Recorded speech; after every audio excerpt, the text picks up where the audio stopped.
जय हिंद दोस्तों, आप सभी लोगों का एक बार फिर से स्वागत है आपके अपने YouTube channel Umesh study channel पर। तो दोस्तों आज की वीडियो में हम लोग जो है देखने वाले हैं कि हमारा जो होता है कोशिका, मतलब कि जिसे हम लोग कहते हैं सेल, क्या होता है। तो चलो दोस्तों आज की वीडियो में हम लोग देखते हैं कि सेल क्या होता है और सेल थ्योरी कौन कौन दिया था या इसके अंतर्गत कौन कौन साइंटिस्ट आते हैं। तो चलो दोस्तों हम समय को न गवाते हुए वीडियो को यहीं से स्टार्ट करते हैं। और हाँ दोस्तों, अगर आप सभी लोग चैनल पर पहली बार आए हो तो चैनल को सब्सक्राइब जरूर कर देना और वीडियो अच्छा लगे तो वीडियो को भी लाइक कर देना।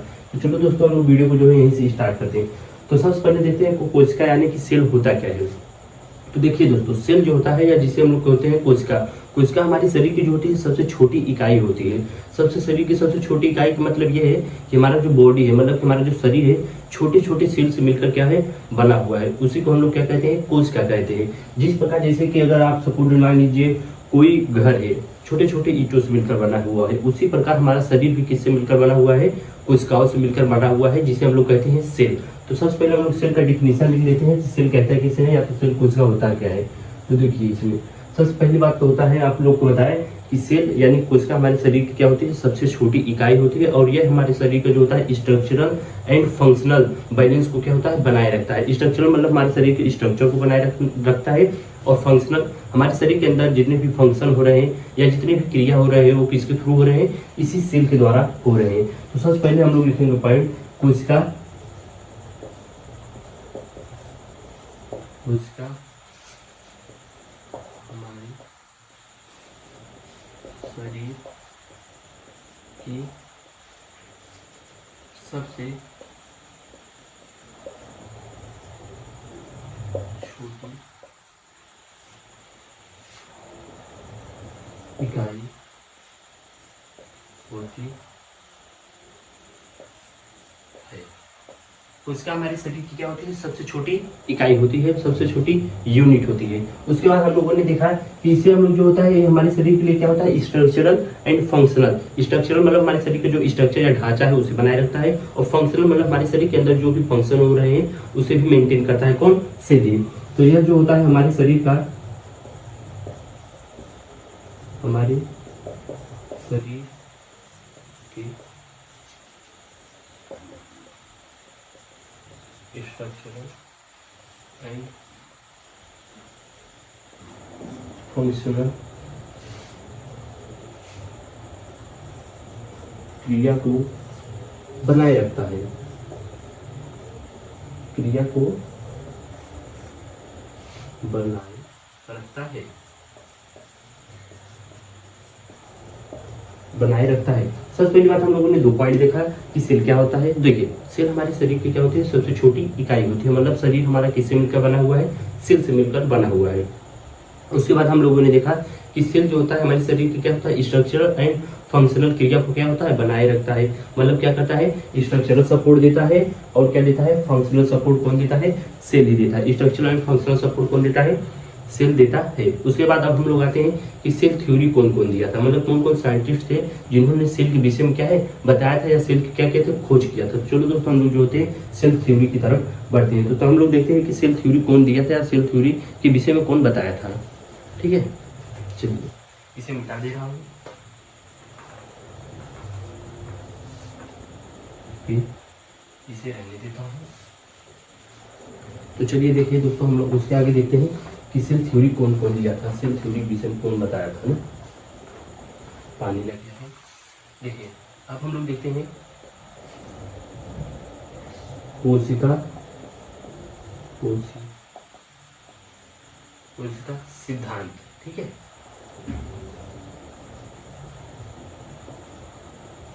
उसका सिद्धांत कौन कौन दिया था, जिसे हम लोग इंग्लिश में कहते हैं सेल थ्योरी। सेल थ्योरी कौन कौन दिया था, तो आप लोग को सबसे पहले मैं बता देना चाहता हूँ कि देखिए सबसे पहले सेल के विषय में कौन बताया था, तो इन 1665 में, मतलब 1665 की ईस्वी में जो है हमारे रॉबर्ट हुक साहब आते हैं जिन्होंने किसके विषय में बताया, सेल के विषय में बताया। बट ये जो सेल था कैसा था, एक निर्जीव सेल था, मतलब नॉन लिविंग सेल था, जीवित नहीं था। तो कोई पूछेगा सबसे पहले कोशिका खोज कौन किया था, तो सबसे पहले कोशिका खोज 1665 ईस्वी में रॉबर्ट हुक साहब ने किया था। और हम लोग यह भी कहेंगे कि वो जो सेल था नॉन लिविंग सेल था, मतलब वो सेल जो है जीवित नहीं था। तो फिर पूछेंगे जीवित कोशिका खोज कौन किया था। फिर उसके बाद आते हैं 1674 में, मतलब 1674 ईस्वी में हमारे आते हैं एंटनी वॉन लीवेनहॉक साहब। उन्होंने क्या किया, माइक्रोस्कोप के अंदर, किसके अंदर, माइक्रोस्कोप के अंदर जो है इन्होंने सेल का क्या किया, खोज किया। और वह सेल कैसा था भाई, वह सेल जो था एक लिविंग सेल था। कैसा सेल था, लिविंग सेल था। कोई पूछेगा लिविंग सेल का खोज कौन किया था, तो एंटनी वॉन लीवेनहॉक। और कोई पूछेगा नॉन लिविंग सेल की खोज सबसे पहले कौन किया था, 1665 में हमारे रॉबर्ट हुक साहब ने किया था, जो एक नॉन लिविंग सेल था, जिसे हम लोग कॉर्क सेल कहते हैं, जिसे हम लोग कॉर्क सेल कहते हैं। तो सबसे पहले हम लोग लिख लेते हैं रॉबर्ट हुक। देखिए रॉबर्ट हुक हमारे जो है 1665 ईस्वी में, आप लोग को बताया 1665 ईस्वी में जो है रॉबर्ट हुक ने नॉन लिविंग सेल की क्या की, खोज की। 1665 ईस्वी में सबसे पहले कोशिका, सबसे पहले निर्जीव कोशिका खोज, निर्जीव कोशिका की खोज, कोशिका की खोज कौन किया, रॉबर्ट हुक ने किया। ठीक है, रॉबर्ट हुक ने किया। देखिए सबसे पहले हमारा जो है 1665 ईस्वी में सबसे पहले निर्जीव कोशिका की खोज रॉबर्ट हुक ने किया। कैसा सेल था, नॉन लिविंग सेल था। और हम लोग इस सेल को क्या कहते हैं, सेल का जो नाम था कॉर्क सेल, कॉर्क सेल के नाम से जानते हैं। उस सेल को किस नाम से जानते हैं हम लोग, कॉर्क सेल के नाम से जानते हैं। और कोई पूछ लेगा स्ट्रक्चर कैसा था, तो उसका जो स्ट्रक्चर था हनीकॉम्ब लाइक, हनीकॉम्ब लाइक मतलब कि हनी जो मधुमक्खी का छत्ता होता है ना, उसी प्रकार उसका क्या था, स्ट्रक्चर था। किसका स्ट्रक्चर था, नॉन लिविंग सेल का जो है स्ट्रक्चर था। सबसे पहले हमारे कौन आए, रॉबर्ट हुक साहब। अब कौन आएगा उसके बाद, तो दोस्तों देखिए सबसे पहले आप लोग को बता दूं एंटनी वॉन लीवेनहॉक ने जो है यह बताया कि हमारा जो है लिविंग सेल का जो है विकास कैसे हुआ, मतलब कि लिविंग सेल के विषय में कौन बताया, एंटनी वॉन लीवेनहॉक साहब ने बताया था। तो सबसे पहले हम लोग लिख लेते हैं, यहाँ पर लिख लेते हैं एंटनी वॉन, या ऐसे लिख लीजिए एंटनी वॉन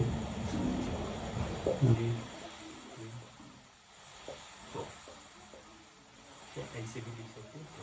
तो सबसे पहले आते हैं हमारे कौन आते हैं, एंटनी वॉन लीवेनहॉक साहब आते हैं। एंटनी वॉन लीवेनहॉक साहब ने क्या बताया कि लिविंग सेल की उत्पत्ति कैसे होती है। तो चलो दोस्तों लोग देख लेते हैं। तो देखिए एंटनी वॉन लीवेनहॉक ने यह बताया कि हमारा लिविंग सेल कहाँ से आता है। तो हम लोग सबसे पहले लिख लेते हैं। देखिए रॉबर्ट हुक साहब ने क्या बताया था, एक नॉन लिविंग सेल के विषय में बताया था। उन्होंने नॉन लिविंग सेल की क्या कहते हैं, खोज की। बट हमारे लिविंग सेल का खोज कौन किया था, एंटनी वॉन लीवेनहॉक ने किया था। तो इन्होंने जो है जीवित, ऐसे लिखे लिविंग सेल की, लिविंग सेल खोज, लिविंग सेल की खोज कौन किया था, एंटनी वॉन लीवेनहॉक ने सामने किया था। और कब किया था भाई, 1674 में कब किया था, 1674 में जो है एंटनी वॉन साहब ने एक लिविंग सेल की खोज किया था। और किसके अंदर किया था भाई, माइक्रोस्कोप के अंदर। लिख लेना माइक्रोस्कोप के अंदर, माइक्रोस्कोप के अंदर किया था। फिर उसके बाद कौन आते हैं, उसके बाद हमारे जो आते हैं रॉबर्ट ब्राउन साहब आते हैं। उसके बाद कौन आता है, रॉबर्ट ब्राउन साहब आते हैं। और रॉबर्ट ब्राउन साहब ने यह बताया कि हमारा जो सेल होता है, सेल को भी मेंटेन करने के लिए, अच्छा आप लोग बताइए, जैसे कि हमारे बॉडी को मेंटेन करने के लिए क्या होता है, ब्रेन होता है, उसी प्रकार सेल को भी मेंटेन करने के लिए क्या होगा, उसका एक ब्रेन होगा। ठीक है, तो उस ब्रेन को हम लोग कहते हैं क्या, न्यूक्लियस कहते हैं। उस ब्रेन को जो है न्यूक्लियस कहते हैं। और यह कौन बताया, रॉबर्ट ब्राउन साहब बताते हैं। रॉबर्ट ब्राउन साहब यह बताते हैं कि सेल के अंदर भी एक पार्ट होता है जो पूरे सेल को क्या करता है, कंट्रोल करता है, जिसे हम लोग कहते हैं न्यूक्लियस। तो हम लोग लिख लेते हैं, और उसे हम लोग हिंदी में केंद्रक कहते हैं। रॉबर्ट ब्राउन इन्होंने जो है केंद्रक की खोज की, सीधा केंद्रक की खोज, केंद्रक की खोज कौन किया भाई, रॉबर्ट ब्राउन साहब ने जो है केंद्रक की खोज किया। ऐसे लिख लीजिए और अच्छे से, केंद्रक का खोज किया। अब ये हो गया, केंद्र की खोज भी हो गई। अब उसके बाद हमारे जो दो अलग वैज्ञानिक आते हैं, जिन्होंने एक प्लांट स्टडी किया था और एक एनिमल सेल पर स्टडी किया था। तो उनका जो नाम था स्लाइडेन एंड सॉन नामक दो वैज्ञानिक थे, जिन्होंने एक जो प्लांट पौधे सेल पर क्या किया था, अध्ययन किया था, पौधे कोशिका पर। और जो है एनिमल कोशिका पर क्या किया था, अध्ययन किया था। और इन दोनों लोगों ने जब अध्ययन कर लिया तो इन लोग को जो है एक पॉइंट मिलता है या एक कंक्लूजन मिलता है कि जितने भी लिविंग ऑर्गेनिज्म होते हैं वो हमारे किससे मिलकर बने हुए थे, सेल या कंपोनेंट्स ऑफ सेल के मिलकर बने हुए होते हैं। फिर से आपको बता दूं, जितने भी लिविंग ऑर्गेनिज्म होते हैं, क्या जितने भी लिविंग ऑर्गेनिज्म होते हैं हमारे पृथ्वी पर, वो किससे मिलकर बने हुए होते हैं, सेल या कंपोनेंट्स ऑफ सेल से मिलकर बने हुए होते हैं। कौन बताया, स्लाइडेन एंड स्वान। कौन बताया भाई, स्लाइडेन एंड स्वान नामक दो वैज्ञानिक थे जिन्होंने क्या बताया कि हमारे जो सेल लिविंग ऑर्गेनिज्म या हमारे जितने भी जीवित कोशिका जीवित जंतु होते हैं वो किससे मिलकर बने होते हैं, कोशिका से मिलकर बने हुए होते हैं। All living organism compose, all living organism हमारे जो होते हैं कंपोज किससे मिलकर बने होते हैं, सेल, कंपोज ऑफ सेल।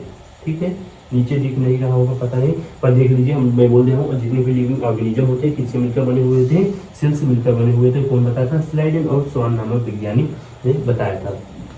तो दोस्तों यही तक था।